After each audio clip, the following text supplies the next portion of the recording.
Allez, bonsoir à toutes et à tous. Bienvenue à la mairie de Passy. On est nouveau en direct live pour la séance du conseil municipal du mois de novembre 2021. J'en profite pour saluer, il y a peut-être quelques parents qui nous regardent peut-être pour la première fois ce soir depuis Chelles. On a reçu les enfants de l'école de Chelles-Centre qui étaient en classe de CE1, CE2 cet après-midi qui faisaient une visite de la mairie. Donc on a fait une visite avec Vanessa, Annette, Liliane, Monsieur Carrard, on leur a fait visiter les locaux, puis ils étaient venus avec leurs questions, donc c'était intéressant. Donc voilà, on leur a parlé de la séance de ce soir, peut-être qu'il y a certains parents qui sont en direct. En tout cas, toutes les vidéos, vous pouvez les retrouver sur la chaîne YouTube de la mairie, il n'y a pas de souci. Alors, on va commencer cette séance, on a un peu de retard par rapport aux questions du public. Alors, on est nouveau en configuration restreinte à cause du Covid, je pense que tout le monde est au courant. Donc on a encore fait la version light du conseil, on peut avoir deux procurations par élu. Alors, on commence par les questions du public. Est-ce qu'il y a des questions, s'il vous plaît? Oui, moi, Bon, j'ai une question de Régis Gaillard. Oui. Qui ne peut plus venir au conseil municipal comme avant. D'accord. Qui demande est-ce que vous pensez un jour faire un EHPAD public sur Passy? Alors on fait, merci Henri. Donc on y fait plus qu'il pensait. En fait, on a démarré déjà une pré-étude avec les hôpitaux du Mont-Blanc. Alors faire un EHPAD, c'est une entreprise qui est longue parce qu'il y a différentes compétences qui se recoupent. Nous, on avait toujours dit qu'on voulait mettre à profit le terrain à avoir pour faire un établissement pour accueillir les personnes âgées dépendantes et de caractère public. Je rappelle pourquoi. On a aujourd'hui les Myrtilles sur Passy, qui est un établissement privé. C'est un groupe multinational qui héberge quand même pas mal de monde, mais c'est des tarifs qui ne sont pas accessibles à tout le monde, loin de là. On a le foyer logement, le Passiflore, qui est communal et qui permet d'accueillir quand même beaucoup plus de résidents. Et le foyer logement, il faut être autonome. Donc il faut la réponse intermédiaire, en sachant tout à fait que sur le foyer Passiflore comme les Myrtilles, il n'y a pas que des résidents de Passy, on est bien d'accord, mais majoritairement c'est des locaux. Donc ce qu'on souhaite, c'est effectivement faire un EHPAD public. C'est pour cette raison qu'on s'est adossé à un partenaire public qui a de l'expertise. Les hôpitaux du Mont-Blanc, j'ai plusieurs EHPAD. Celui de Chamonix, et de Coutel, qui a été relocalisé en 2016. Celui de Megève, celui de Maglan, je crois maintenant, celui de Cluse. Et puis on a la chance d'avoir un partenariat. On a eu plusieurs réunions de travail avec Alain, avec André, Team Jo, avec Jean, avec eux. Donc on est en train de... Team Jo, j'ai précisé. Donc on est en train de travailler sur la projection, l'évolution de la population sur le territoire par rapport aux besoins futurs pour anticiper les besoins futurs. Certes, il y a des besoins, c'est indéniable. Donc après, il faut mettre dans la boucle le département et l'ARS. Donc ça, c'est une chose qu'on est en train de mener. Et j'en reviens à une question que je vous avais posée à votre réunion publique préélectorale.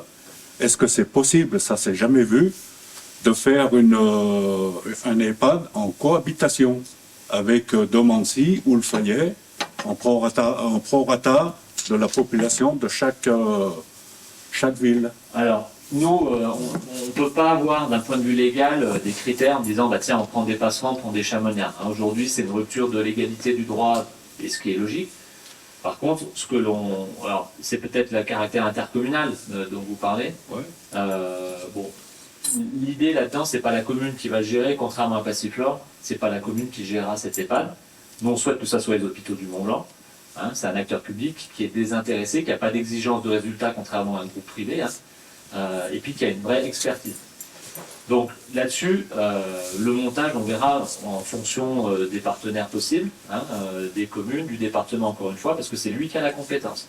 La compétence sanitaire et sociale, c'est le département, donc il faut qu'il soit forcément dans la boucle. On sait qu'ils ont déjà eu quelques informations et ils seraient plutôt intéressés, donc on va poursuivre dans ce sens-là. Après, nous, on a une problématique en Haute-Savoie, d'une manière générale partout en France, mais plus spécifiquement en Haute-Savoie, c'est comment recruter les métiers d'aide-soignante. Donc il y a assez d'écoles d'infirmières sur le département pour le moment, il y en a une qui est en train de s'ouvrir. Donc en infirmière, on a ce qu'il faut, on a la problématique aussi du fait que les infirmières partent sur la Suisse, avec la concurrence qui est difficile à tenir. Nous, ce qu'on souhaite faire, c'est un pool de formation en plus de cet EHPAD-là, avec également un facteur clé qui est le logement. Parce qu'aujourd'hui, pour faire venir ces personnels ou les former, il faut soit les former s'ils ne sont pas existants, et on a des besoins, soit les faire venir d'ailleurs, il faut pouvoir les loger parce que le prix de l'immobilier est très élevé. Donc, c'est cette réponse à trois têtes, entre guillemets, qu'on veut proposer sur le secteur de l'Aravoir, avec une ambition assez haute en termes d'intégration paysagère et d'architecture, mais on n'en est vraiment pas là pour le moment, on en est au tout début. Peut-être qu'on aura de mauvaises surprises sur les autorisations, sur la politique de l'ARS, mais vu les besoins au niveau à la fois départementaux, on n'a pas assez de lits d'une manière générale, et sur les 3 cantons, Mont-Blanc, Sallanches, Cluses, on manque déjà de lits, et les projections à 20 ans sont assez alarmantes par rapport aux besoins à 20 ans, parce que les plus de 75 ans on va avoir une explosion de la croissance de cette catégorie d'âge. Je précise, avec la croissance de catégorie. Voilà, donc c'est l'idée. Oui. Lors d'un précédent conseil, donc au pied, je vous avais demandé si c'était possible de matérialiser la rue de Saint-Martin depuis le rond-point de l'Étoile jusqu'à la piscine, de mettre une ligne blanche continue. Alors, est-ce que c'est toujours d'actualité? Sur le niveau central, oui, la demande avait été faite. Alors, j'ai pas de retour, c'est le département, on précise. Voilà, parce que, attendez, le département, j'y suis allé, je suis tombé sur l'ingénieur à l'équipement, d'accord, et il m'a dit, mais ce n'est pas à nous de s'occuper de la matérialisation, ça fait partie de la commune, là. Non, mais l'agglomération, c'est pas. Alors, voilà, enfin, je vous dis ce qu'il m'a dit, que c'était à la commune de matérialiser, comme elle l'entendait, à partir du panneau Passy, et puis jusque, voilà, ce qui arrive, vous voyez, là-bas à la piscine, il y a le panneau Passy. À partir de là, vous matérialisez comme vous voulez, la commune matérialise comme elle veut les routes. Voilà, voilà ce qu'il m'a dit. Alors, c'était pas du tout, c'était pas du tout. Une réponse en 2 temps. Pardon. Déjà sur la question directement. C'est vrai, le département, c'est pas eux, c'est vrai, c'est pas nous, c'est groupé, simplement. Bon, en parallèle de ça, on en a parlé, on a eu une demande des riverains de faire ils nous ont fait des remarques au sujet de la vitesse, au sujet de la sécurité. Vous avez vu que, ça y aura même fait le buzz sur Facebook, on a mis un radar pédagogique. Oui, en plus, donc, oui, il y en a 2. Il faut le laisser un petit moment, de de façon qu'on ait suffisamment de données, puisque c'est un radar qui enregistre tout, dans les 2 sens de circulation. D'accord. Il est plus fait pour enregistrer le nombre de véhicules, à quelle heure ils passent et à quelle vitesse approximative, que pour fliquer les gens. C'est simplement données statistiques.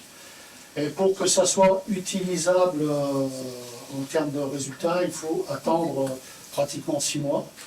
Donc pour le moment, il a encore son effet visuel, c'est-à-dire que les gens commencent à continuer à lâcher le pied. Quand ça va commencer à remonter, on fera les analyses à ce moment-là pour avoir un petit peu les informations. Voilà. Sur la ligne blanche, j'ai pas compris cette petite lien entre Marioz et Carrefour de l'Étoile. Oui, je pensais que c'était l'autre partie. entre la piscine puis le carrefour. Non, mais alors là, c'est la compétence, effectivement. Dès que le panneau d'agglomération est là, à la départementale, elle est de la compétence, c'est la commune qui s'en occupe. On ne fait pas non plus ce qu'on veut sur les routes départementales. Donc, c'est déjà. Oui, mais c'est ça, c'est ce qui m'a expliqué. Pour les consultants d'amont, il me semblait qu'on avait passé la demande déjà. Donc, à voir si on a le retour ou à relancer. Non, mais c'est façon, c'est un secteur qui est très sensible. On a vu en réunion publique à Mario cette semaine. Bon, c'est ce qu'on a dit aux riverains. Là, aujourd'hui, il y a un linéaire entre la piscine et Carrefour de l'Étoile. À l'heure actuelle, on ne repartirait pas sur ce type de profil pour une route. Donc, c'est pas encore à l'ordre du jour. On a beaucoup de chantiers à lancer dans le mandat.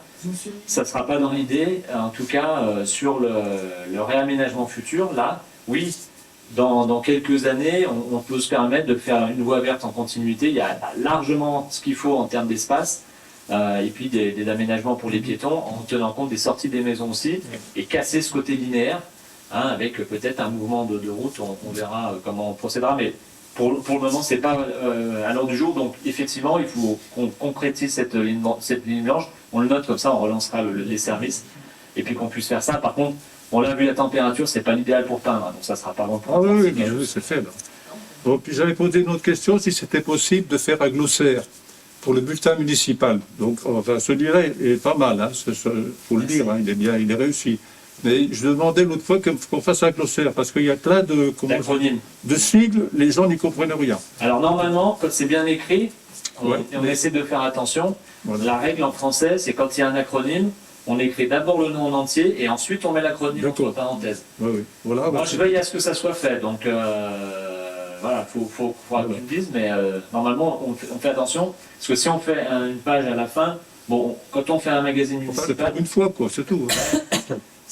on est un peu à la chasse au niveau de l'espace, mais si on fait bien le travail dans le magazine, et je sais que la presse y est sensible aussi, de ne pas utiliser trop d'acronymes, c'est vrai qu'on est vite dans des termes techniques, et le magazine municipal, sa vocation, c'est d'expliquer aux gens, aux habitants, qui ne sont pas forcément dans ce type de langage, donc on est bien d'accord.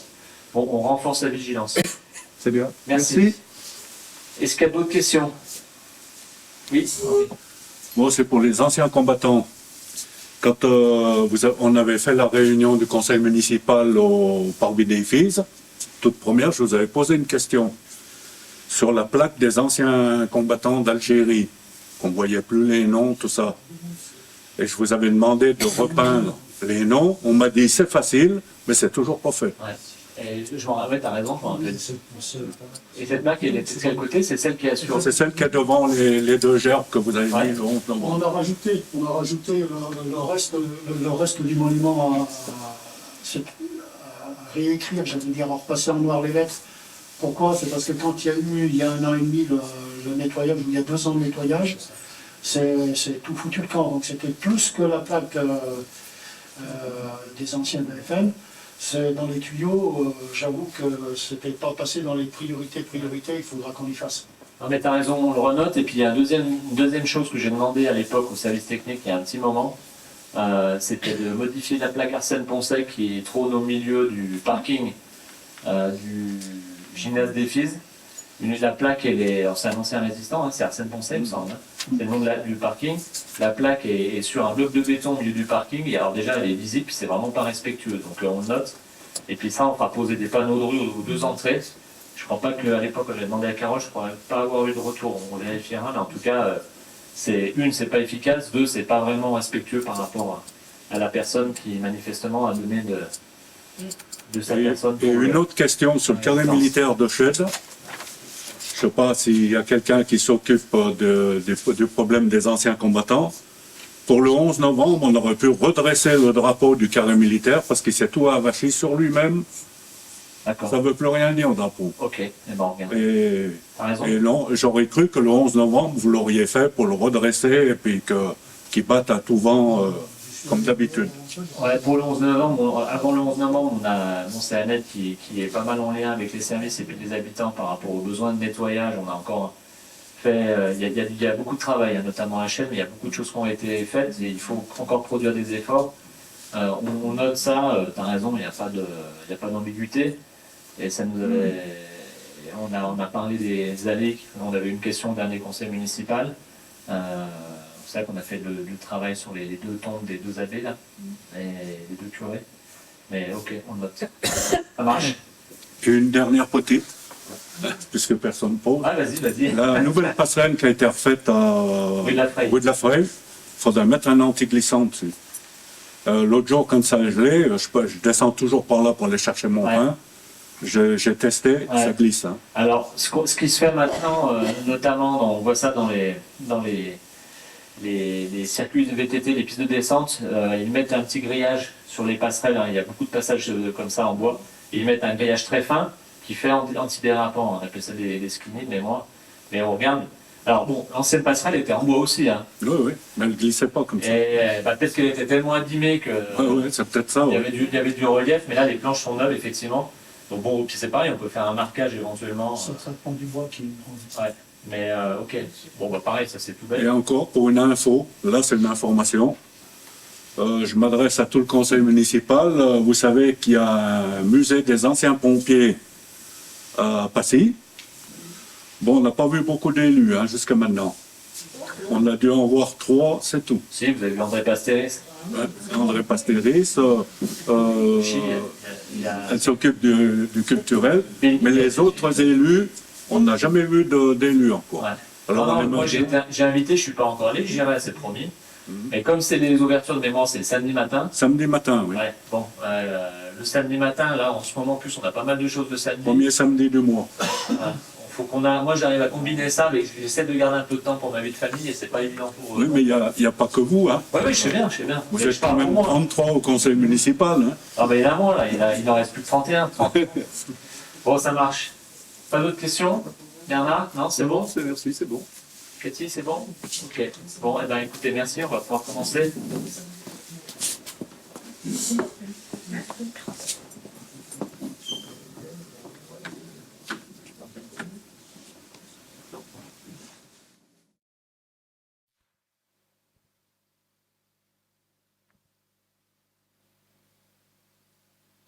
tout cas, la passerelle, pour finir là-dessus, elle était attendue, on a eu pas mal de remarques. Elle était dans un état lamentable, donc elle a été démontée. Et quand on voit comment était la structure, bon, c'était légitime.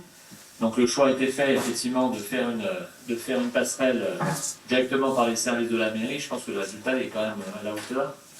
Hein, il y a un ouvrage qui a été fait, en plus en récupérant pas mal de matériel. Donc c'est un beau travail qui a été fait par les services infrastructures, travaux, environnement, donc on peut les en remercier, les féliciter au passage. Ouais. Alors, donc il est 19h21. Je déclare le conseil municipal ouvert. Je confirme que les documents ont bien été envoyés en temps et en heure. Hein, le dossier du conseil municipal. Au nom du conseil, je voudrais renouveler toutes mes condoléances aux familles qui ont perdu un proche le mois dernier. Au mois d'octobre, le 16 octobre, le décès de Jean Cotin et puis de Jacques Cartier. En novembre, Madame Mireille Cantillon, veuve Bottoli, Béa Spaltretti, veuve Bernos, Nelly Roman, épouse Caruso, et André Callot. Vous avez oublié Alain de la Cascade, de l'Escale. Ah, mais je ne l'ai pas sur le. Je l'ai Oui, pas sur mon... mais il est décédé juste avant Nelly Caruso, ouais. Caruso. Très bien, bah, désolé, mais c'était pas sur l'état civil. Et puis on a quand même on a 2 naissances au mois d'octobre. Donc le 16 octobre, le Marceau Mallier et le 18, Freya Blanc.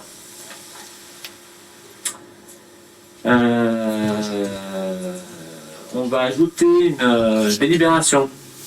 Donc je vais vous demander de voter le fait qu'on ajoute une délibération. C'est une délibération donc, qui n'était pas dans le dossier du conseil. C'est une petite régularisation administrative par rapport au remboursement, vous savez, des billets du parvis des fils pour le spectacle qui a été annulé. Hein, le spectacle, la pièce de théâtre pour être précis, c'est pourtant simple. C'est une pièce qui a été décalée, remise plusieurs fois. Delphine, si tu veux en dire un mot. Oui, enfin, si on parlait après une fois, oui, là c'est juste pour l'ajouter. Oui, donc c'est le spectacle intitulé C'est pourtant simple. Ah non, mais on ne fait pas la délibération, Ouais, c'était voilà, juste... c'était, voilà. Non, mais tu veux dire pourquoi ça a été annulé combien de fois en pense. Oui, donc c'était la 6e date quand même, 5 reports. Et là, il a été annulé parce que la comédienne principale, Marion Guesme, étant malade, ne pouvait pas assurer la représentation. Donc cette fois-ci, au lieu de reporter, on a décidé d'annuler. Voilà.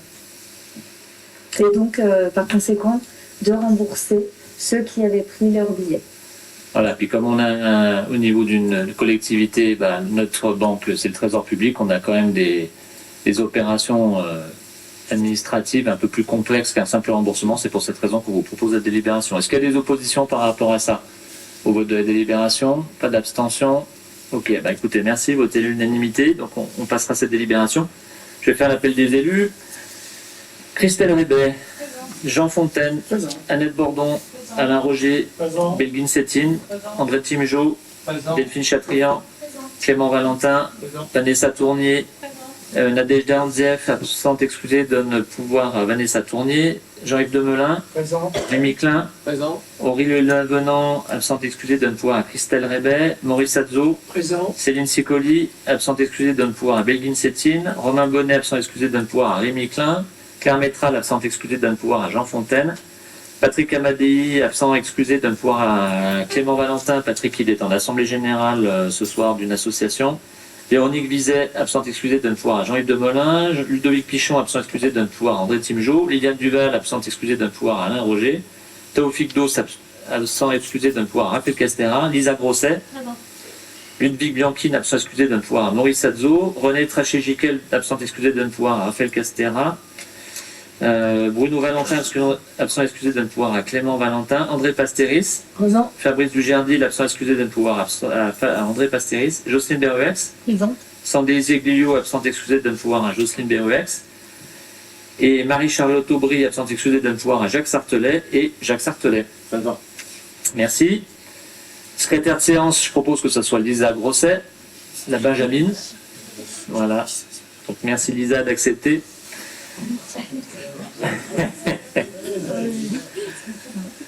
Alors, je vous propose de la première délibération qui concerne l'approbation du compte-rendu du Conseil du 28 octobre. Est-ce qu'il y a des remarques, des corrections? Monsieur Pastéris. J'ai une petite remarque concernant, donc, on est d'accord sur ce qui était marqué. Juste, à un moment donné, il faut accepter, comme on dit, des erreurs. Donc j'ai dit une erreur sur le fait des crédits, suivant le taux, la durée, où effectivement, vous aviez raison, vous, monsieur le maire et monsieur Roger, où j'étais en tort. Par contre, ce qui ne nuit aucunement à ma démonstration, où je reste sur mes positions. Mais vous aviez raison, il faut le dire quand on a tort, non, je le dis. Très bien, merci Voilà. pour votre transparence, merci pour votre sincérité. C'est normal. Très bien. Alors, il y a d'autres remarques sur le compte rendu ou pas? Non, c'est bon. Écoutez, est-ce qu'il y a des oppositions? Des abstentions? Eh bien, écoutez, votez à l'unanimité. Je vous remercie. On va passer à la seconde délibération. Elle concerne la commande publique. Et c'est André Timjot qui la présente. Alors, c'est une demande de dérogation au repos dominical sollicitée par l'entreprise, la société Métro, Cash & Carry, France, les dimanches 19 et 26 décembre 2021. Alors, l'activité principale de l'entreprise Métro, c'est le commerce de gros, qui s'adresse exclusivement à des clients professionnels, restaurateurs, traiteurs, cafés, boulangers, pâtissiers, commerce de détail, et c'est souvent des petits commerces, puisque les gros ont d'autres manières de s'approvisionner.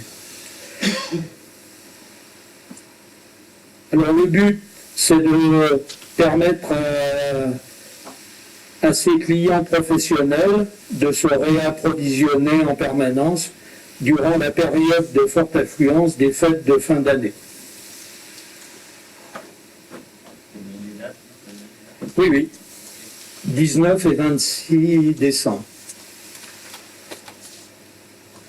Est-ce qu'il y a des questions, Jacques? Est-ce que la société Métro vous a... Comment je vais dire, je ne suis pas d'accord sur ça, parce qu'on va encore décider de faire travailler des gens le dimanche, alors que la société Métro est ouverte pour les professionnels de 6h du matin jusqu'à 19h, de 6h le samedi jusqu'à 13h. Quand on est professionnel dans la restauration, dans le cafetier, je pense qu'autour de cette table, il y a un cuisinier, il ne contredira pas. On peut s'absenter de faire une journée sans course. Si on est vraiment professionnel, voilà. Et qu'est-ce qu'il y a en compensation pour les salariés? Normalement, on devrait le savoir. Alors, vas-y, réponds sur la fréquence d'approvisionnement, puis je te répondrai peut-être pour les salariés.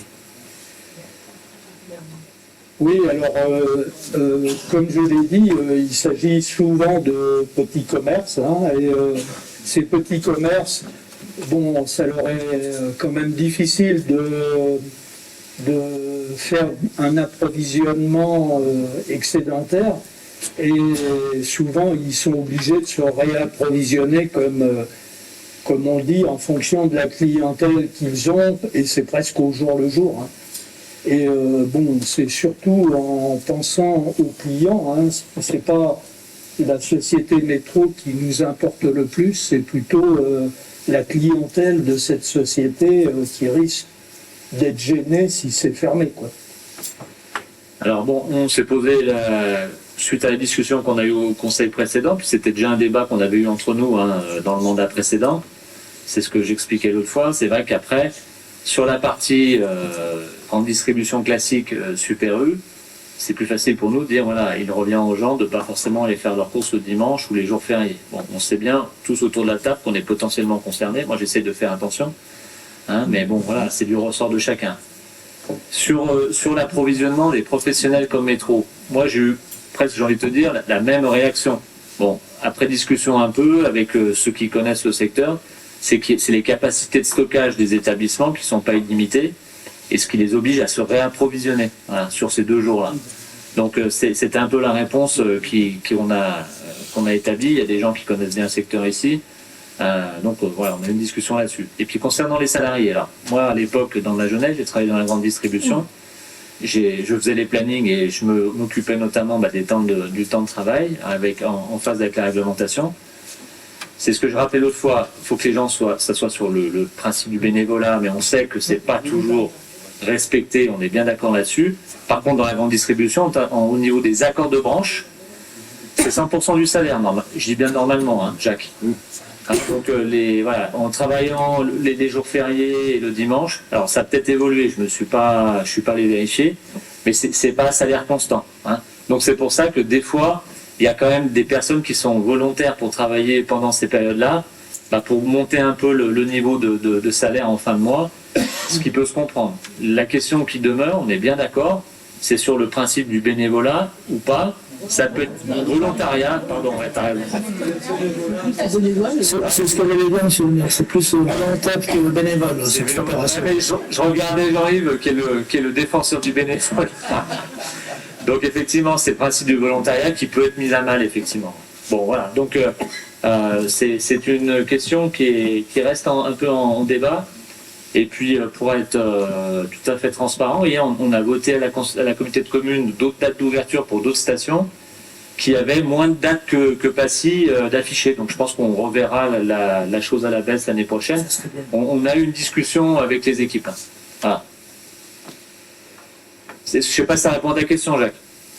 Un petit peu, mais bon, ils ont quand même un camion de livraison, ils peuvent livrer. Moi, je suis désolé. Une journée, faire travailler le dimanche en plus, ça va être toujours les mêmes personnes, c'est-à-dire les caissières. Voilà, je suis désolé. Non, mais ta position est tout à fait légitime, hein, moi je la respecte. Alors, on va pas faire de la publicité pour cette entreprise qui n'est pas au top au terme de fiscalité vis-à-vis de la commune, parce qu'il se trouve que la grande distribution de gros est exonérée de pas mal de taxes. Et nous, on aimerait bien qu'ils payent un peu plus d'impôts professionnels sur la commune. Mais c'est valable pour cette enseigne-là comme pour d'autres. Hein. Bon, à l'époque, il y avait un grand distributeur qui était dans le secteur de Salanches. Non, ouais, André, c'est toi qui fais du bruit. Pardon. Dans le secteur de Salanches, je ne citerai pas non plus, et le principe, c'était une plateforme qui livrait ses clients. Bon, j'allais dire, les entreprises low cost du style métro se sont implantées parce qu'ils ont cassé le service de livraison. Ils sont mis dans une logique complètement inverse qui permettait de diminuer les coûts, hein, de notamment main-d'œuvre et de transport, et de répercuter ça sur les prix finaux. Bon. Donc, résultat, c'est les gens qui vont s'approvisionner. Bon, c'est une stratégie comme une autre, mais aujourd'hui, c'est vrai qu'ils ont quand même pignon sur rue, et comme le dit André, c'est surtout vers des commerces de moyenne taille. Oui, un petit complément, puisque on vient de parler de la communauté de communes. Il me semble que ça serait une bonne idée d'avoir une décision commune au niveau de la CCPMB, parce que même pour les autres commerces, on sait bien que on risque de pénaliser les commerces qui sont sur notre territoire par rapport à la commune voisine. Donc, s'il pouvait y avoir un accord au niveau de la communauté de communes, ce serait mieux, bien sûr. Ouais, c'est une bonne idée. Bon, comme ça, tu t'en occuperas l'année prochaine. Bon, merci. Est-ce qu'il y a d'autres questions? Très bien. Alors, vas-y. Alors, qui est contre? 2. 3, 4, 5, 6. Si, ça fait 6. Si, ils ont 2 pouvoirs chacun, donc ça fait 3 fois 2. Qui s'abstient? À chacun. Merci. Merci André. Allez, délibération suivante sur la cuisine centrale qui va devenir cuisine municipale. Rémi, vas-y. Bonsoir. Donc, dans le cadre de la municipalisation de la cuisine centrale, effective au 3 janvier prochain, nous devons passer une convention de fabrication et de livraison des repas en liaison froide pour chaque organisme demandeur, au nombre de 5. Ces conventions portent sur les modalités de fabrication, de livraison, des règles d'hygiène, de sécurité alimentaire, de la qualité des repas, des tarifs, de la facturation et la durée de la convention. Donc on va commencer par la première délibération qui concerne le centre communal d'action sociale de Passy, c'est-à-dire le foyer logement de Passy-Flore, qui correspond à 80 repas par jour. Est-ce que vous avez des questions? Combien il faut préciser, parce que les durées sont pas les mêmes suivant les... Oui, je pense que c'est bien que tu précises les durées puis le nombre de repas concernés. Donc Passy-Flore, c'est 80 repas par jour et sur une durée de... 5 ans. De 5 ans, merci. C'est tout bon? Avez-vous des questions? Non. Donc, qui est contre? Qui s'abstient? Donc, votez à la majorité. L'unanimité. Non, Ah, j'ai pas vu, excuse-moi Rémi. Donc, à la majorité. Merci. Donc, deuxième délibération concernant le foyer des jeunes et éducation populaire de Passy, le FJEP, qui correspond à 40 repas par jour, à 40 repas les mercredis et les petites vacances, et 70 repas à peu près pour l'été, puisque les gens restent plus parce qu'ils ont des sorties et des animations sur la journée. Du coup, il y a plus de gens qui restent en restauration. Y a-t-il des questions? La durée, c'est pareil, celle-là? Oui, pardon. Pas de questions. Qui est contre? Qui s'abstient? Votez à la majorité. Merci.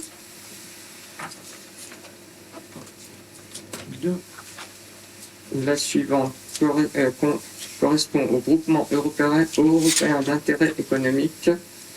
En fait, c'est le groupement de pelotons de gendarmerie de l'autoroute. Ça correspond à 8 repas par jour et toute l'année. Donc c'est les pelotons motorisés de la gendarmerie. Pour 3 ans. Ah oui, il y a le tunnel du Mont Blanc avec eux, non? Oui, c'est ça. Oui. Ouais. C'est le tunnel du Mont Blanc. Le tunnel. Là, c'est 3 ans. Ouais. 3 ans. Y a-t-il des questions? Non, merci. Qui est contre? Qui s'abstient, pardon? Je suis en rue. Votez à la majorité. Ensuite, nous passons au centre communal d'action sociale de Saint-Gervais. Donc là, il s'agit des portages à domicile pour la municipalité de Saint-Gervais, ce qui correspond à une 50aine de repas tous les jours, donc pour les aînés. Et c'est qui a une durée de 3 ans. De 3 ans. Merci. Merci, Jocelyne. Donc, avez-vous des questions? Qui est contre? Qui s'abstient? Votez à la majorité. Oui, en deux. Deux.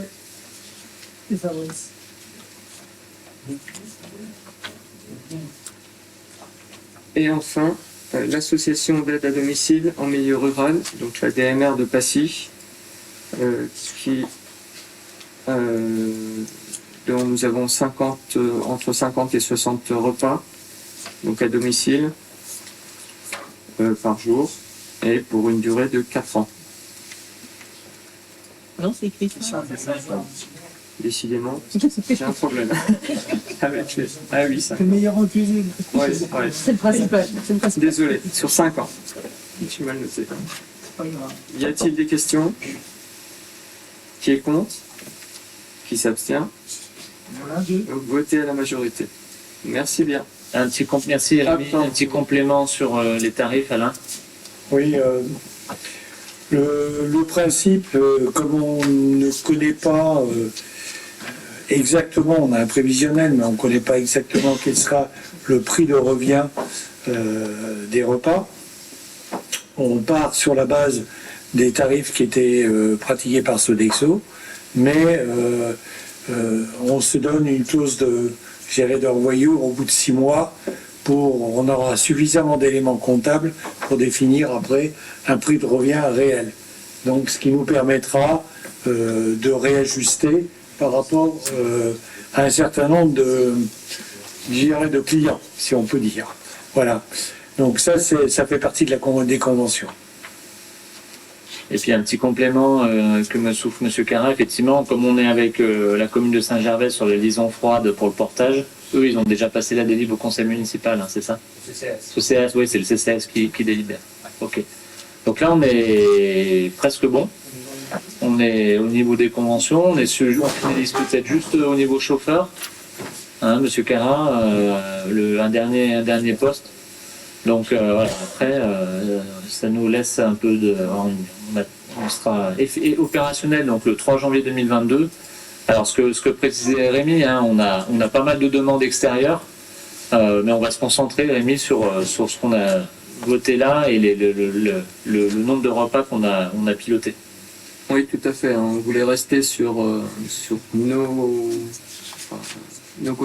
concitoyens en priorité pour garantir une qualité de fabrication sur place et pas faire de l'assemblage comme il était fait avant. Très bien, merci Rémi. S'il n'y a pas de questions, écoutez, on va passer à la délibération suivante. C'est Alain qui va la présenter. Elle concerne un réajustement au niveau des tarifs de l'eau. Donc les deux délibérations là concernent des redevances que l'on verse à l'agence de l'eau, soit pour l'assainissement, soit pour l'eau potable. Donc la problématique, c'est que ce sont des notifications qui nous sont parvenues après le vote du budget supplémentaire, donc qui nous aurait permis, si on les avait eu un peu plus tôt, d'ajuster au niveau du BS. Mais là, n'ayant pas provisionné sur les budgets primitifs suffisamment de montants, on a des réajustements à faire sous forme de DM, hein, de décision modificative. Donc, concernant... Non, ah oui, alors j'étais trop vite, hein, parce que je suis directement à la suivante, à la 9. La 8, oui, je l'ai sauté, excusez-moi. Il s'agit de rembourser à Madame Louzet et à Monsieur Cornu des sommes perçues indûment par rapport à la location de compteurs, alors qu'ils ne sont pas raccordés sur le réseau public d'eau potable.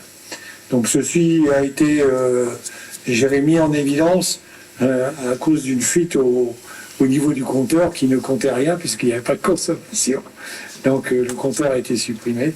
Donc on leur rembourse trop perçu qui s'élève au montant de 280 € et 2 centimes. Est-ce qu'il y a des questions? On passe au vote. Alors, est-ce qu'il y a des contre? Des abstentions? Adopté à l'unanimité. Merci Donc, Alain. je On peut aller à l'autre. Voilà. J'étais un peu... On a dit qu'on était assez rapide, mais là j'étais trop rapide. Concernant donc le budget de l'assainissement, nous avions prévu 85 000 € comme les années précédentes, mais on a eu un rattrapage. Et ce rattrapage, aujourd'hui, c'est une somme de 13 420 € qu'il faut régler à l'agence de l'eau.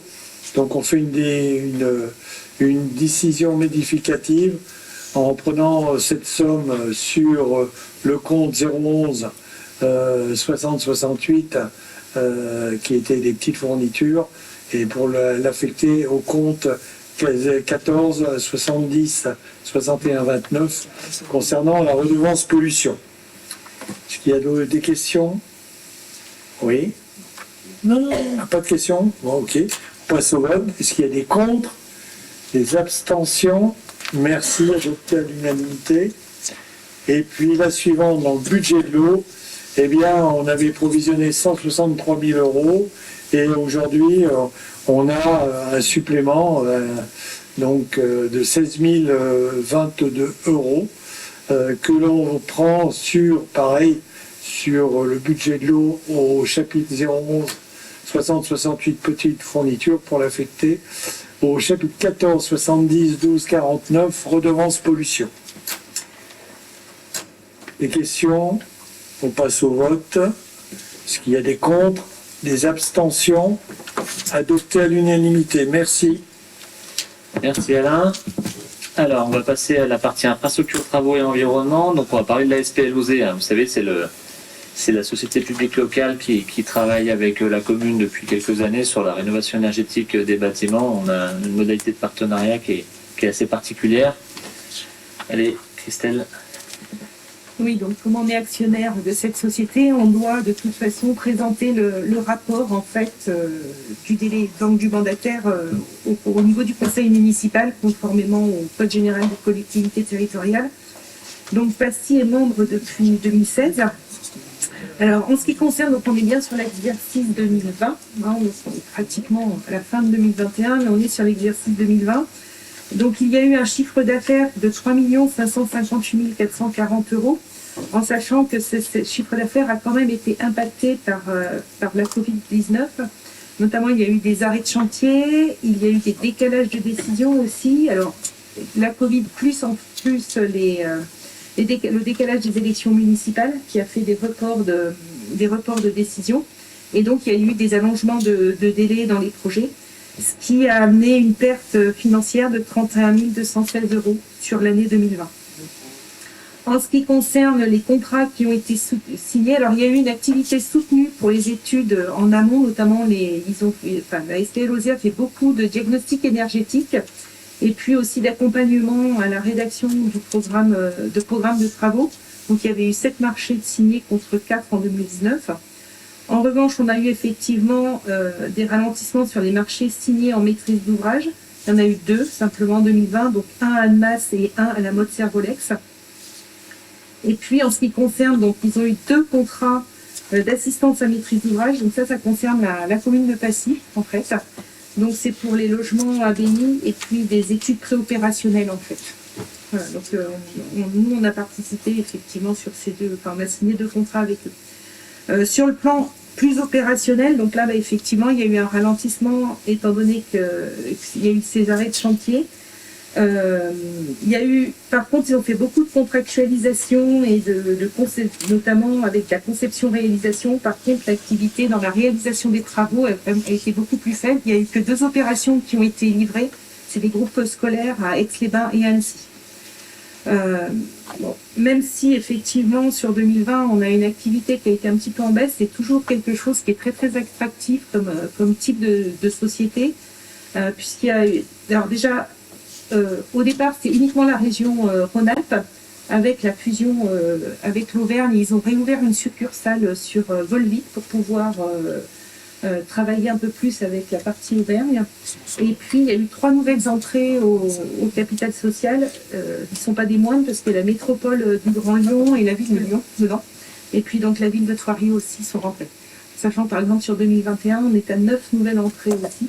Donc, c'est vraiment, cette société publique locale, c'est vraiment quelque chose qui devient très attractif pour les rénovations énergétiques, en fait. Voilà. Est-ce que vous avez des questions ? Non. Donc c'est on prend acte en fait que l'on a présenté le rapport. Donc est-ce qu'il y a des contre, des abstentions? À l'unanimité. Merci. Merci Christelle. En tout cas, voilà, nous, on poursuivra le partenariat avec les SPLOZ. On est actionnaire comme Christelle le disait. Et puis on a quand même pas mal de programmes. Alors le logement de l'abbaye, les logements de l'abbaye ont pris du retard parce qu'on n'avait pas pu avoir manifestement assez de matières premières pour rénover. Donc là on a signé les marchés. Ça démarrera l'année prochaine au printemps, donc un petit décalage d'1 an, avec un petit surcoût quand même au passage, faut le dire. En tout cas, on suivra le programme de rénovation énergétique des différents bâtiments communaux. Alors, délibération suivante, elle concerne le CIAN par rapport au groupement de commandes achat de gaz. Bien. Alors, c'est un groupement de commandes pour le gaz naturel. C'est du renouvellement, donc c'est un peu comme on a fait déjà dans un des précédents conseils pour l'électricité. Donc ça nous permet d'avoir un accompagnement du CIAN qui fait ce groupement et qui techniquement aussi nous aide sur les consommations en même temps avec nos services à nous. Donc voilà, c'est tout à fait classique comme convention. Ce qu'ils appellent les pièces annexes, c'est la constitution de l'appel d'offres, de la commission d'appel d'offres du CIAN, qui sera précisé. Donc tout ça est dans la convention. Donc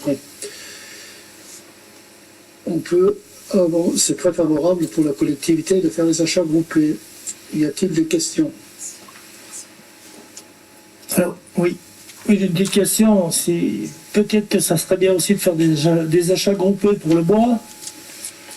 Monsieur. C'est prévu avec le CIAN, justement. Ah. Et on en parlera prochainement. D'accord, c'est super. Voilà. Merci. Donc, y a-t-il d'autres questions? Qui s'abstient? Qui est contre? Unanimité. Merci. Merci Jean. Allez, délibération numéro 13 pour le retour de Jean autour de la table. Ouais, il est chaud. Là. Du 4 jours. Bonsoir. Il est encore diminué. Hein.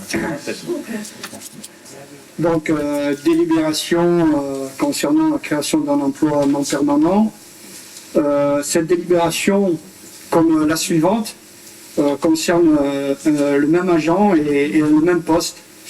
C'est un agent qui a un poste qui est lié à un projet de la collectivité de développer un point d'information Passy-Accueil au plateau d'Assy, et ainsi également donc poste pour assurer la gestion administrative des écoles musique.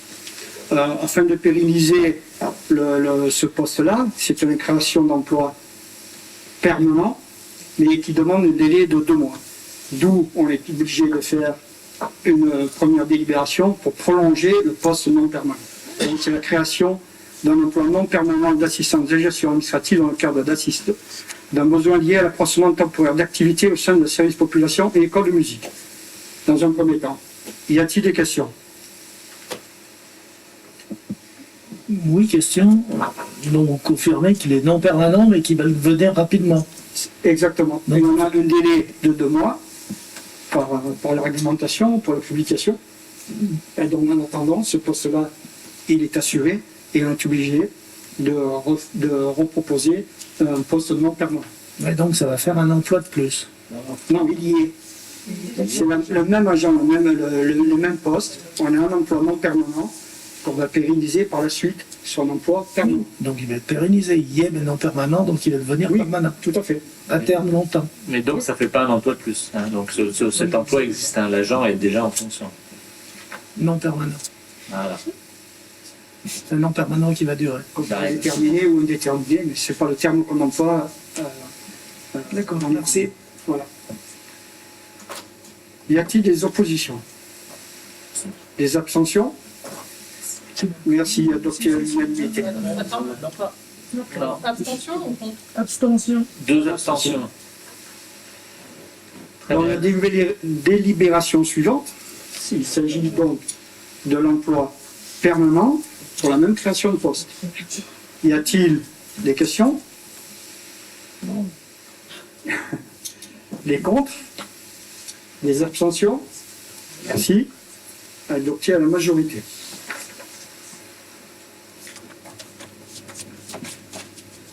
Pour le poste Alors, suivant. peut-être juste une précision, Jean, si tu Oui. le permets.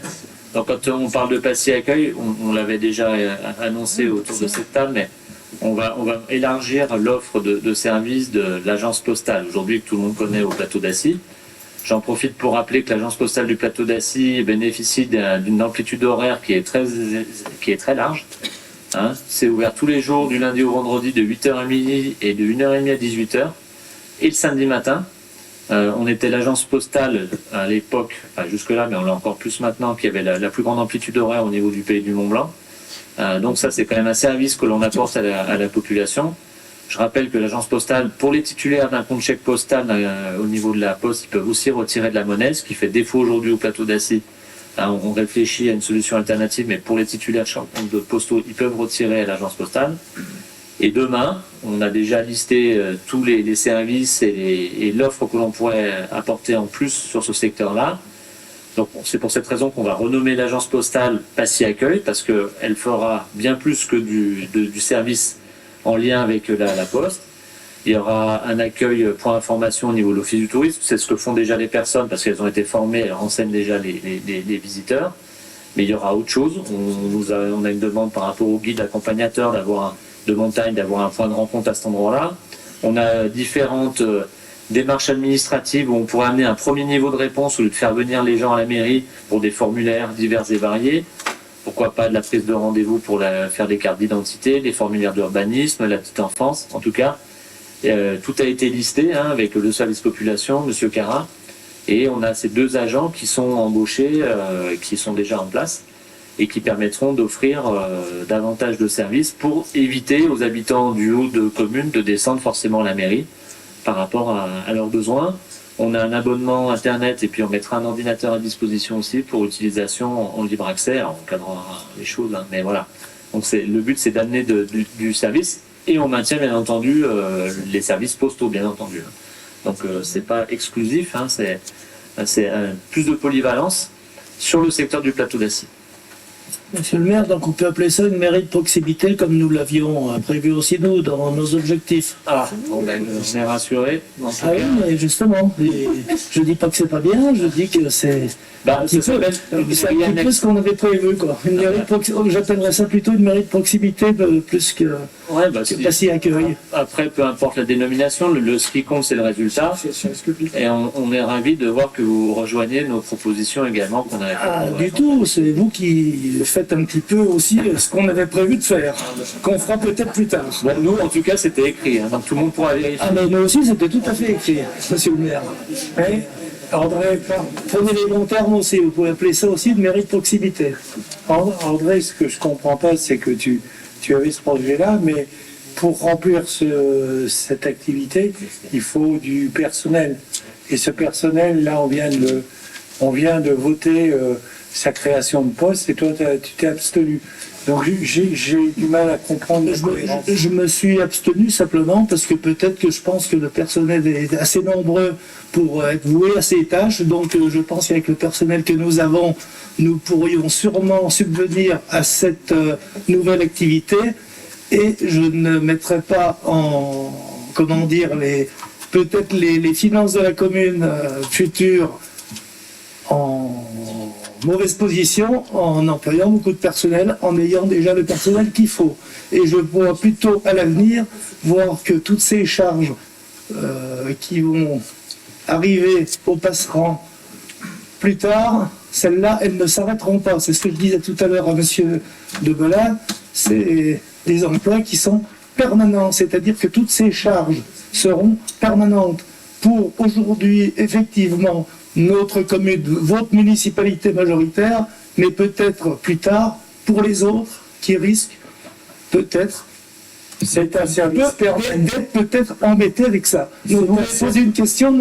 C'est un service permanent qui n'existait pas, et pour le créer, eh bien, il faut bien des moyens. Eh bien, justement, donc, voilà. Nous, dans nos objectifs, bon, nous, et M. Roger m'a posé une question. Non, j'ai pas posé une question. Si. J'ai dit que vous, votre technique, c'est de déshabiller d'un côté, pour pouvoir habiller de l'autre. Ah, Mais non, moi, je reste habillé avec ce que j'ai. Je ne mets pas, je mets pas plusieurs couches sur le dos. Ah ben, Je reste habillé avec ce que j'ai. Et quand j'ai qu'un pull, je me débrouille avec un pull. Je n'ai pas 5 pulls parce que j'ai froid. J'en ai juste un, parce que j'ai pas les, parce que, monsieur Roger, je n'ai pas les moyens de me payer 5 pulls. Je reste avec un pull. Voilà, si vous voulez une image. c'est désolé que vous ayez froid comme ça. Eh ben oui, j'ai froid, mais justement, je préfère avoir froid que me chauffer pour rien. Voilà. Le service à la population du plateau, c'est rien. C'est Raphaël, c'est rien. Merci. Attends, alors, J'ai s'il vous répondu. plaît. Non, mais j'ai répondu. Monsieur Pastéris, on a entendu votre position. On me pose une question, je réponds. Non, c'est vous qui avez engagé le débat. Ah non, c'est Alain Roger qui m'a posé la question. Et s'il y a pas de- Je me suis abstenu, je vous réponds pourquoi je me suis Il y a pas de- abstenu. vous avez Parce raison. que j'ai pas envie dans le futur que la commune de Passy ait des charges qui sont incontrôlables. Et quand les charges seront incontrôlables, comment ça va se passer, monsieur le maire? Peut-être pas vous, et je l'espère, nous devrons, nous les passerands, payer. Et qui c'est qui va payer? Ça sera les passerands. Et ça, il faut juste le signaler, que toutes les dépenses que vous faites actuellement dans tous les projets que vous faites, un jour ou l'autre, et à mon avis, rapidement, elles vont coûter aux passerands. Et là, on n'est pas à faire du discours du discours politique, on est là à faire je vous dis, une réalité. Ça va coûter, et il faut que il n'y a pas besoin de faire des beaux bulletins municipaux. On a compris, Laissez-moi parler, s'il vous plaît. Je suis élu autant que vous. C'est moi qui attribue la parole, donc vous respectez le temps de Et parole. attribuer la parole si vous voulez. maintenant, Il n'empêche que je vous dis simplement que toutes nos dépenses, elles vont coûter très cher aux passerands. Et moi, et le groupe Participation, il faut que les passerands l'entendent. Et là, c'est pas des images de couleur sur des bulletins municipaux tout neufs. Ça va être la réalité. Et on prend rendez-vous bientôt. D'accord.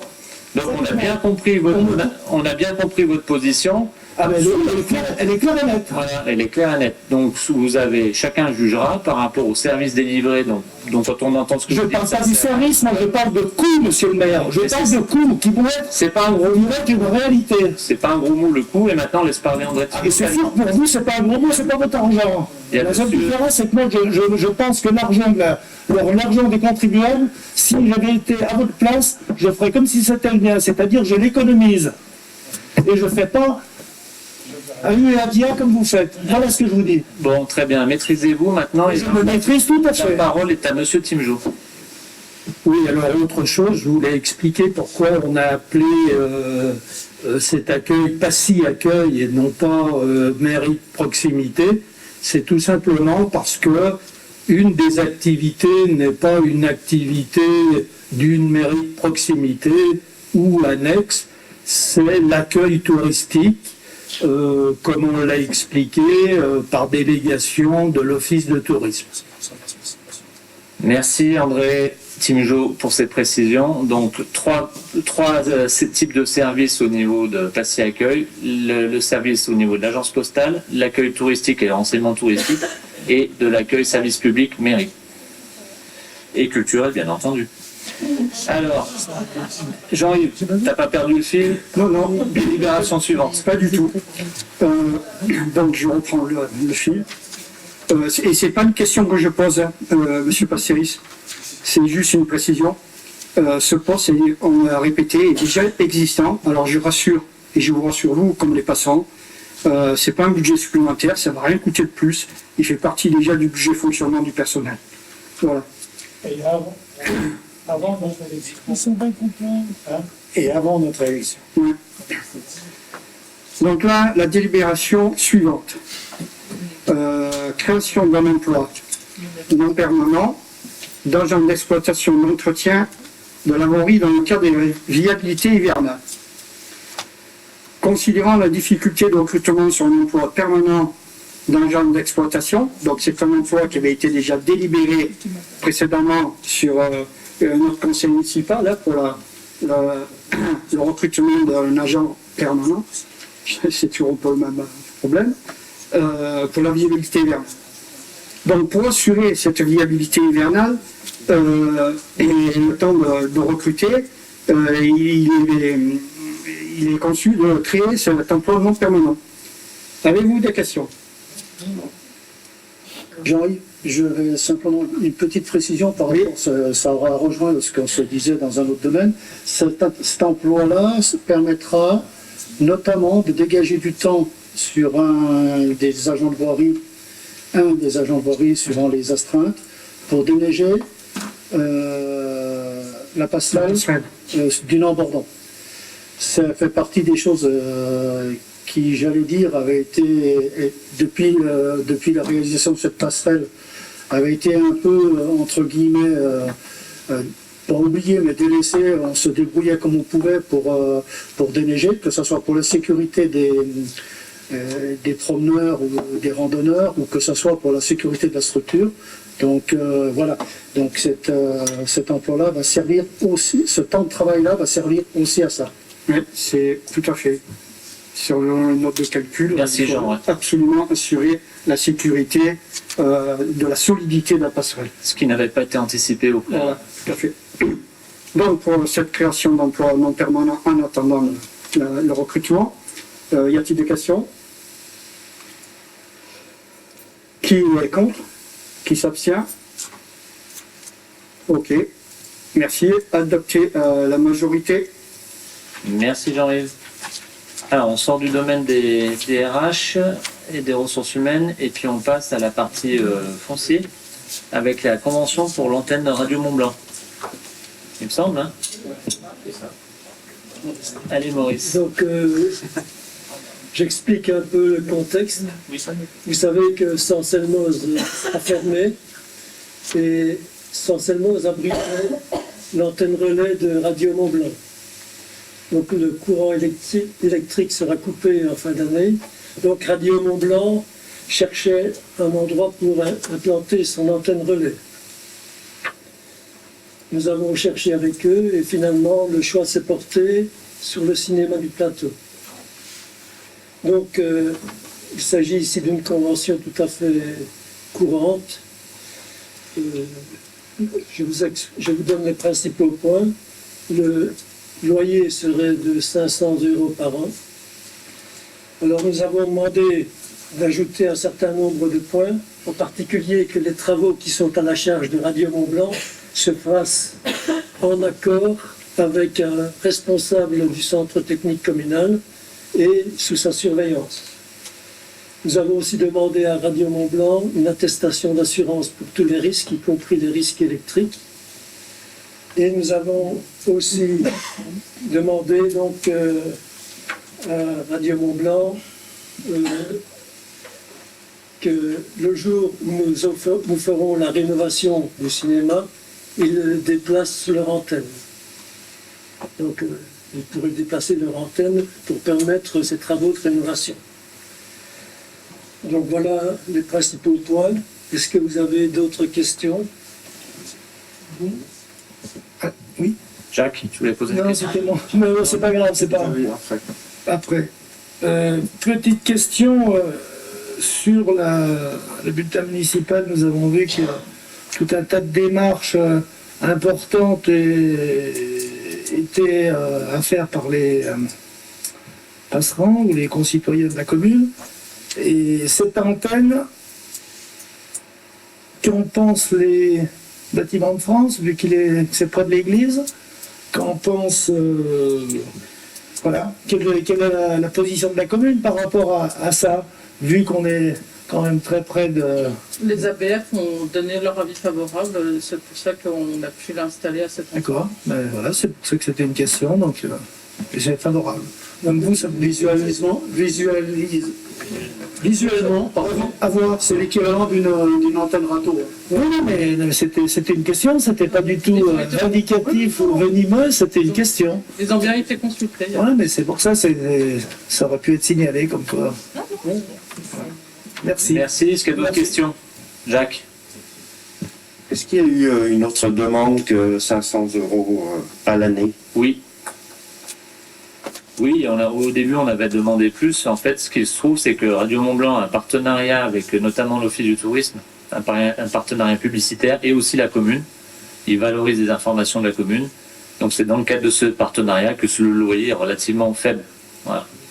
Et puis, on n'a pas pensé qu'à la commune, parce que contrairement aux opérateurs de téléphonie qui sont toutes des multinationales avec des moyens colossaux. Radio Mont-Blanc, bon, c'est une entreprise qui est locale, qui a été vendue à plusieurs reprises, mais qui est une petite structure. Donc il était légitime d'aller plutôt dans leur sens, en valorisant les émissions, la diffusion de la radio, et puis sa popularité, parce que c'est une radio qui est bien implantée au Pays du Mont-Blanc, qui est écoutée par beaucoup de monde, donc on ne souhaitait pas pénaliser les utilisateurs de Radio Mont-Blanc. Ce qui est quand même marrant, monsieur le maire, c'est qu'à première vue, tout le temps dans vos discussions, vous avez votre dent contre les multinationales qui ont des moyens colossaux, et au plateau d'Acier, lors de la réunion publique, vous vous êtes targué de dire que vous connaissiez très bien le système entrepreneurial, vu que vous travaillez vous-même dans une entreprise à l'époque, avant que vous soyez maire, qui était multinationale. Donc, c'était juste un à-propos à l'affaire. Donc ça me fait bien marrer. Bah, vous l'interprétez comme vous voulez, mais en tout cas, moi je sais de quoi je parle. Moi aussi. C'est pour ça que je vous le dis. Est-ce que vous avez d'autres questions?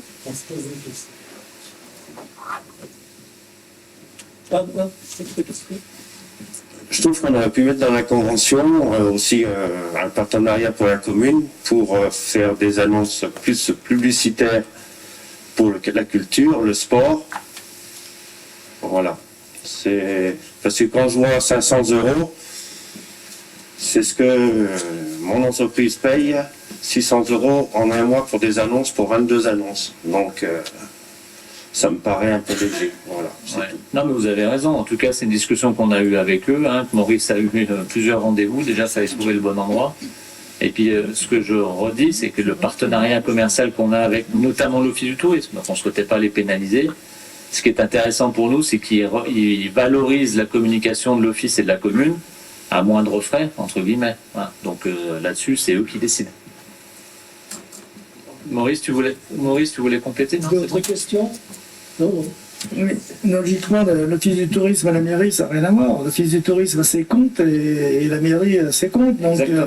Donc en gros, il y a un petit mélange entre l'Office du tourisme. Donc comme on considère que l'Office du tourisme a déjà des arrangements avec... on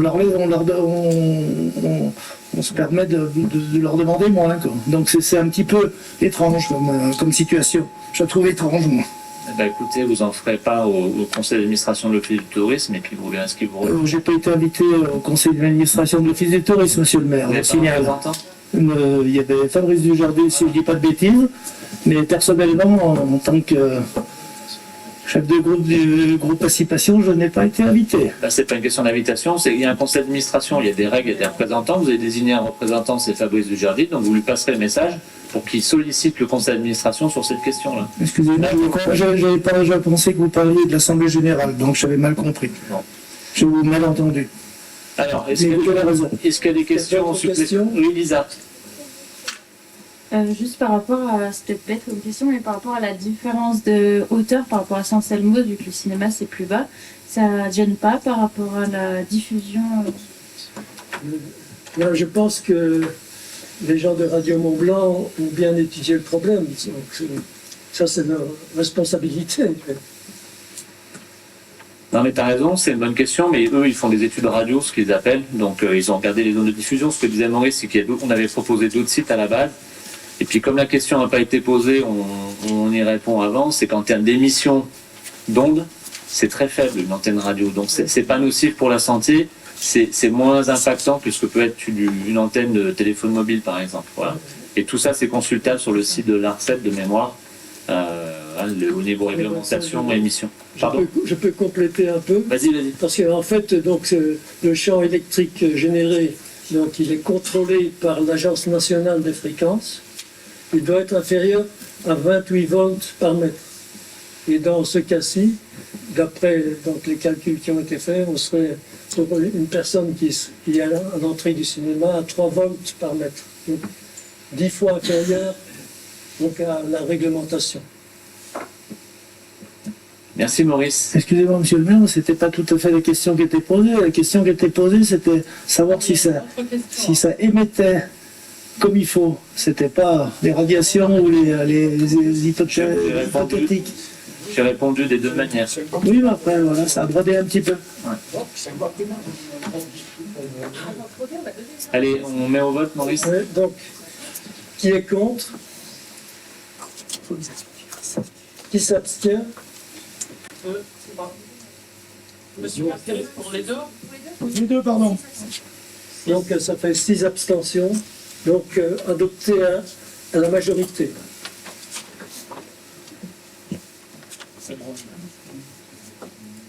Dernière délibération. Vas-y, Delphine, concernant l'urbanisme sur le... Donc, c'est une convention de servitude de passage pour un réseau gaz au profit de GRDF. Donc les travaux ont déjà été réalisés, c'est juste une régularisation. Donc ça se situe à l'impasse de la Poste, à Chelles, sur la parcelle 3665. La servitude est constituée d'une bande de 2 mètres de large sur une longueur d'environ 25 mètres. Et ça va surtout permettre d'autoriser les agents de GRDF de faire les interventions nécessaires par rapport à cette canalisation. Est-ce que vous avez des questions? Est-ce que vous voulez que je précise plus ou ça ira? Non, c'est bon. C'est bon? Ça ira très bien. Ça ira? Non? Si vous voulez que je peux aller. Vous êtes parfaite. Ah, c'est gentil. Voilà.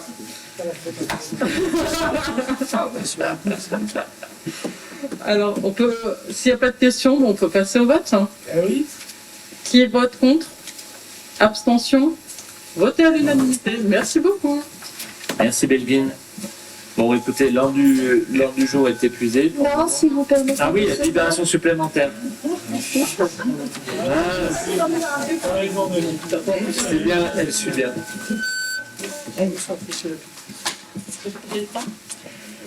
Voilà, donc ça concerne la délibération qui a été sur table et comme on l'a présenté rapidement tout à l'heure, ça concerne le remboursement des billets pour le spectacle C'est pourtant simple, qui aurait pu s'intituler C'est pourtant compliqué. Après, voilà, 6 dates, on a décidé d'annuler, de ne plus reporter. Donc une délibération est nécessaire pour permettre au Trésor public de procéder au remboursement des billets pour ceux qui avaient déjà pris des réservations. Voilà. Avez-vous des questions? Pas ouvrage, mais le maire il était pressé de garder l'argent. Oh. Par rapport au débat qu'on a eu ce soir. C'est léger. Ah oui, d'accord. Donc, est-ce que quelqu'un est contre? Quelqu'un s'abstient? Non. Donc, adopté à l'unanimité. Merci. Merci, Belvin. Merci, Delphine. Merci, Delphine. Bon, la prochaine fois, peut-être qu'on parlera de culture de manière positive. En tout cas, j'espère qu'on pourra continuer nos spectacles et puis notre programmation. Alors, là, c'était bien la dernière délibération. L'ordre du jour est désormais épuisé. Il n'y a pas de questions orales de l'opposition.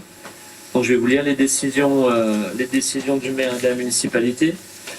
Alors, 110-21, création de la régie de recettes pour la bibliothèque de Passy. 111-21, rénovation énergétique des logements de l'abbaye dont on a parlé tout à l'heure. Marché conclu avec la SRL Lacroix Frères à Mieuxy pour un montant de 79 495 €. 112-21, rénovation énergétique des logements de l'abbaye aux 3 façades pour un montant de 135 546 €. C'est Speed Batignolles, Albertville qui a été choisi. 113-21, rénovation énergétique des logements de l'abbaye toujours, menuiserie extérieure bois alu, marché complet avec la société Alpha Sazu à Prangévrier pour un montant de 118 194 €. Décision 114-21, rénovation énergétique des logements de l'abbaye.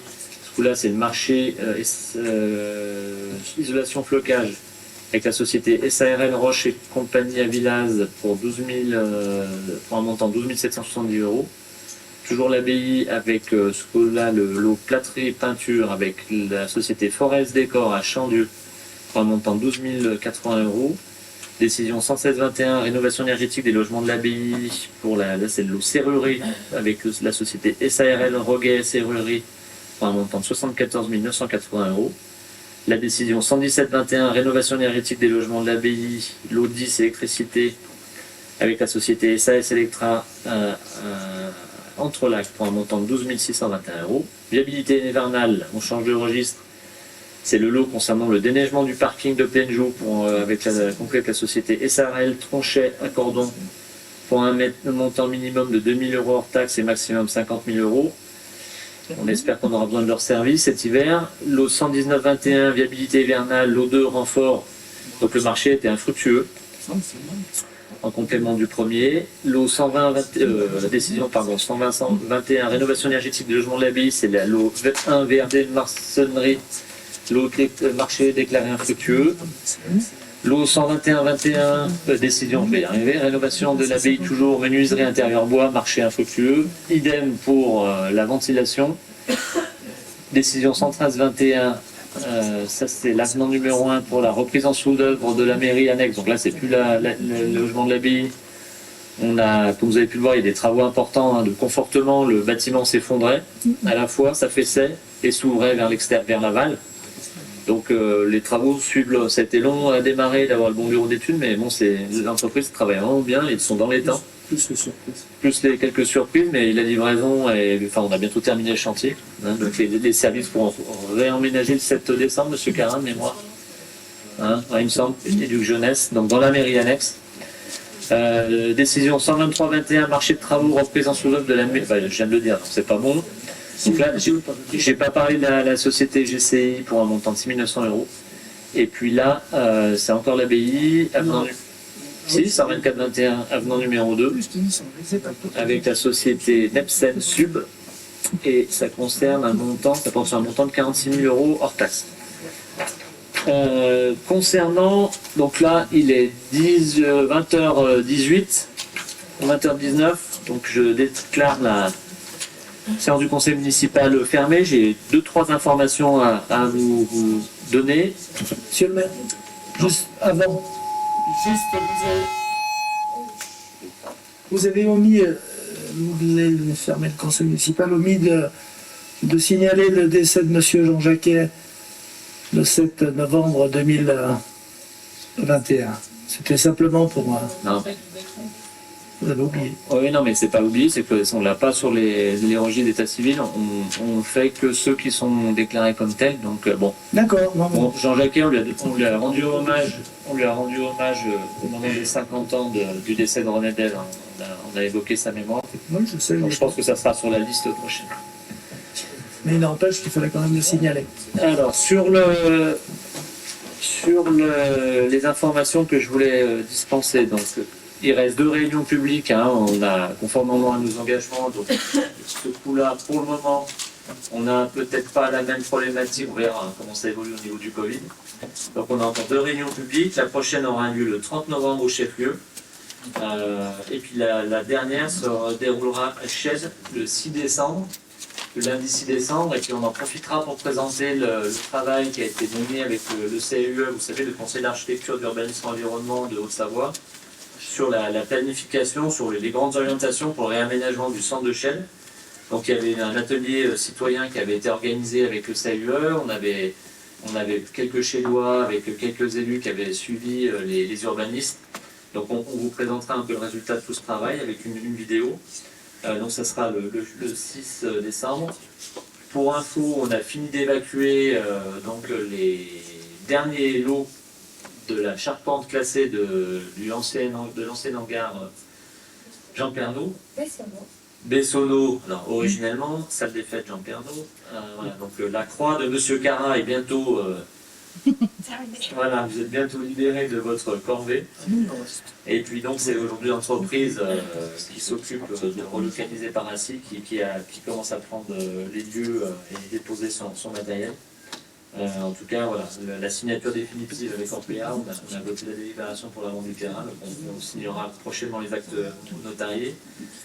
Tant qu'on est dans les travaux, Jean, tu veux nous faire un petit point sur les 2 gros chantiers de la commune, la rue Allende et puis le chemin de Lille et le chemin de Marabois. Je commence par le chemin de Lille, puisque c'est le chantier le plus nouveau.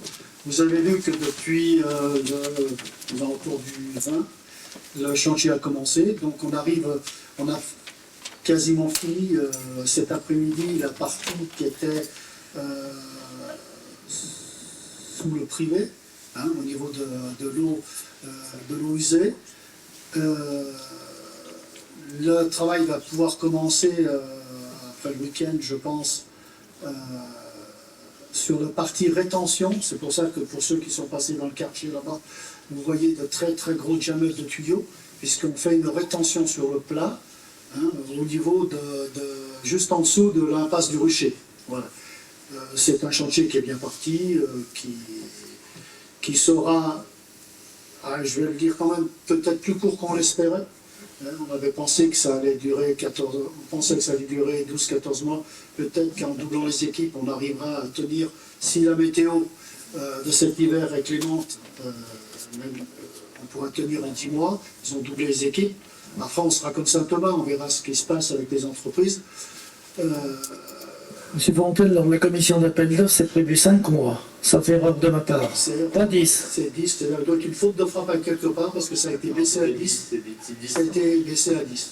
C'est pas ce qui a été dit dans la commission d'appel d'offres. Il y a peut-être une faute de frappe à quelque part, mais en CAO, on a bien parlé de 10 mois. Non, c'est les 9 mois et l'entreprise qui a été sélectionnée avait baissé le truc de moitié, baissé les délais de moitié. Donc tout le monde sera content si les délais sont plus courts. Oui, mais il faut expliquer l'agent, s'il vous plaît. Non, on ne laisse pas spécialement expliquer avant, il faut être clair. Moi, dans la commission d'appel d'offres, j'en fais partie, je sais ce que j'ai entendu, je sais ce que j'ai voté. Et moi aussi, j'en fais partie et je sais que le dossier, au départ, c'était 10 mois. Eh bien, donc c'était divisé par 2 parce que l'entreprise Punia qui a été sélectionnée avait metté 2 équipes. Donc 10 divisé par 2, ça fait 5 chez moi. Non, mais c'est pas forcément en mettant 2 équipes qu'on va diviser par 2. Ah ben je sais pas, on n'était pas la même commission d'appel d'offres, monsieur Roger. On n'était pas la même. Monsieur Pasteri, c'est pas un débat pour le moment, c'est un point d'information. Eh oui, mais une information il y a une information, moi j'ai pas la même. Très bien. J'ai pas la même. Excusez-moi, j'ai pas la même. Très bien, on note, monsieur, sur Allende, s'il te plaît.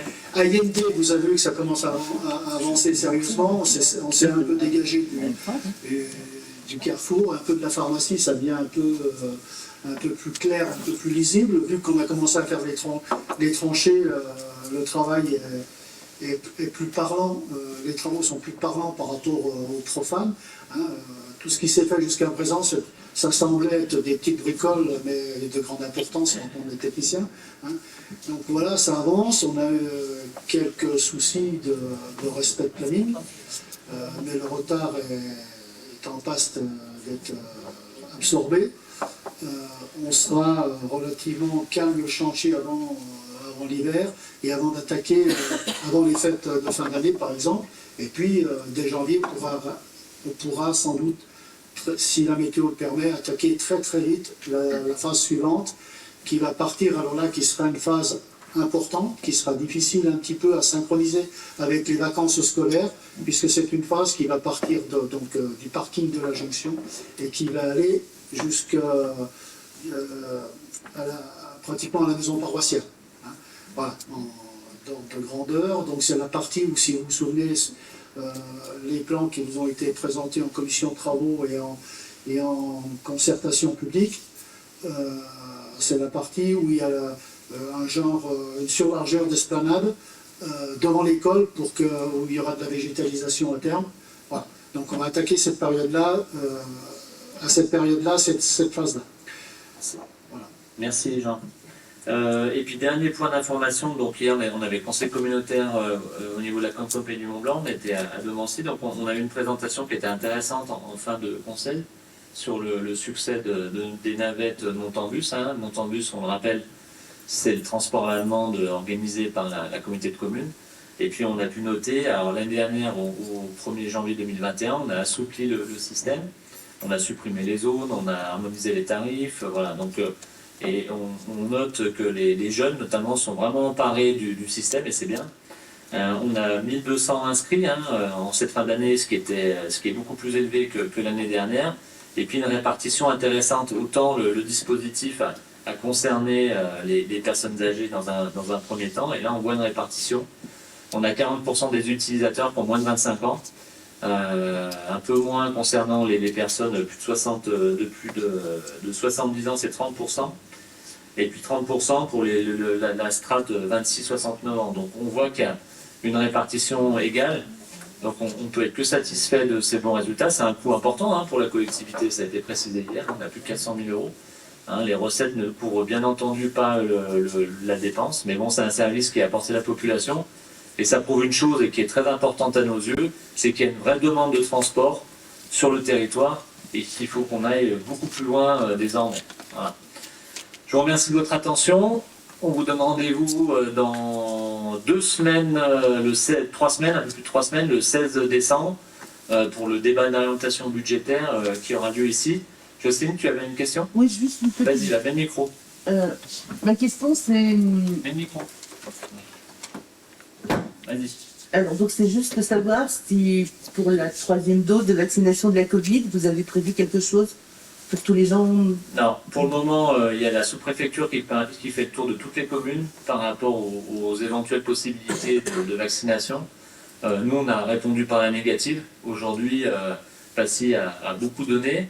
Ces bénévoles, les agents, les locaux, on a clairement dit cet après-midi, il y a d'autres communes qui peuvent s'engager. Nous, on a fait 7 mois, et les 7 mois avec le plus fort taux de vaccination, on a vacciné quand même, on a administré plus de 49 000 doses. Alors, c'est pas 49 000 personnes, je précise. En tout cas, je pense qu'on a largement contribué, on l'a voulu.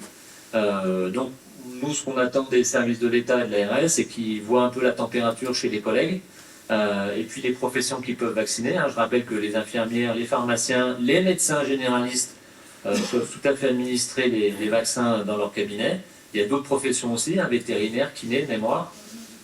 Sauf que le problème, c'est que en général, les médecins généralistes ont très peu de doses à administrer et que c'est très compliqué. Ça, j'ai envie de dire, c'est bien que c'est pas de notre ressort, on est d'accord, mais c'était une question que je voulais poser pour Et ça, c'est à l'ARS de faire le nécessaire. Donc, comme ils étaient capables de nous procurer des doses pour le centre de vaccination, j'ose espérer qu'ils seront en capacité de le faire pour les professions médicales. Bon, après, compte tenu de la flambée de l'épidémie, on n'est peut-être pas à l'abri de moyens beaucoup plus forts dans quelques semaines. Donc là, on verra s'il y a mobilisation générale, on fera peut-être le nécessaire de nouveau. Mais bon, nous, c'est quand même pesant. Moi, j'en profite pour remercier, on l'a déjà fait, mais je le refais pour remercier les bénévoles, les agents qui ont travaillé sur le centre, les bénévoles, les agents de la commune, les agents des autres communes, de l'intercommunalité. Au gros des effectifs, on était à une vingtaine de personnes, c'est quand même pas rien. Donc, je pense vous avez bien travaillé. Et je pense que Passy peut en être très fier. Donc, non, mais ça, je suis tout à fait d'accord avec toi. Ouais. Simplement, c'était savoir s'il y avait quelque chose de plus près que plus, de plus facile d'accès, etc. Donc, pour le moment, voilà. Eux, ils ciblaient facilement les communes qui avaient déjà opéré, les communes centres en plus, donc Passy, Salanches, bon, il y a le Fayet qui est pas loin non plus, voire de Nancy. Donc voilà, c'est à eux de réfléchir. Et puis, je pense que l'évolution de décontamination dictera quand même ce qui risque de se passer. Il y a les hôpitaux du Mont-Blanc et un établissement à Chamonix qui est quand même pas totalement occupé par la profession. Donc ça leur laisse une petite marge de manœuvre qui est quand même relativement bien placée parce qu'il est quand même pas loin de l'autoroute. Donc bon voilà, je pense que c'est à eux de creuser un peu le sujet. Puis je crois qu'ils ont maintenu les centres de la Roche. Et Cluse aussi. Oui, le centre de la Roche, Cluse, il y a un certain nombre de centres qui n'étaient pas fermés au moment où il y a eu l'annonce le 14 novembre. Et donc ces centres-là n'ont pas eu le droit de fermer en fait. Ouais. Nous on avait fermé le 10 novembre et on avait déjà démonté en fait. Non mais je sais, j'ai œuvré quelques temps avec eux. Mais à Cluse par exemple, c'est vrai qu'ils ont ouvert des créneaux supplémentaires pour... Alors après effectivement ces centres qui sont restés ouverts, ils leur ont demandé d'ouvrir des créneaux supplémentaires. Tout à fait. Ok, merci. Voilà, j'ai pas plus d'infos à vous donner pour le moment, en tout cas on est en attente. Ok. Voilà, merci à vous. Bonne fin de soirée et puis rendez-vous le 7 décembre pour le débat d'orientation budgétaire.